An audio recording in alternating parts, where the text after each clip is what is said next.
You know, they were talking about climate change yesterday, and now we're learning that scientists and researchers are looking at how to change the weather on purpose. That's right. Lasers now could one day manipulate rain and lightning. CBS This Morning contributor Michio Kaku is a physics professor at City College of New York. Professor, nice to see you. Extraordinary seeing Al Gore and Bill Clinton there together with Charlie, wasn't it? That's right, yeah. Yeah, they did not get into this discussion, though.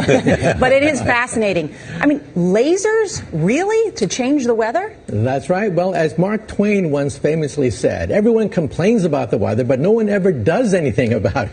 Well, instead of doing a rain dance, we physicists are firing trillion-watt lasers into the sky to actually precipitate rain clouds and actually bring down lightning bolts. This is potentially a game changer. But this is experimental. It's experimental. However, in the laboratory so far it works.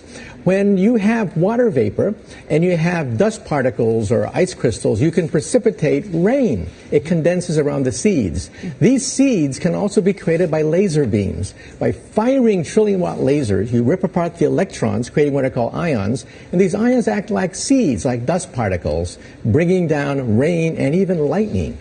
Go ahead. Well, this fascinates me in part because, too, I remember reading the stories that China had used this during the Olympics, that the USSR had used this after Chernobyl to create rain clouds. I mean, did those really work then? We have some of these capabilities now? Inconclusive. Even in the 60s, the CIA used this to bring down monsoons during the Vietnam War, to wash out the Viet Cong. Governments have been playing with this thing. Alleged to. Alleged to, right. Yeah. Now, we realize that for decades now, these governments have been alleged to have experimented with weather control, but nothing conclusive. This time we're bringing in the laws of physics rather than simply waving our hands and uttering mumbo-jumbo. We're actually using trillion-watt lasers now. And in the laboratory, sure enough, they precipitate rain out of water vapor.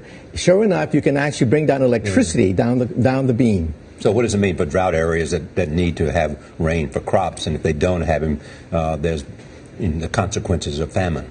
Well, the bad news is if it's a clear blue sky, it's not going to do anything at all, because it only takes water vapor that's already in the air and condenses it. However, for floods, for agriculture, farmers, for people planning wedding parties, football games, you name it, outdoor events and agriculture and flooding and even hurricanes, all of them could be subject to weather modification. Incredibly interesting, Professor Michio Kaku. Thank you so much.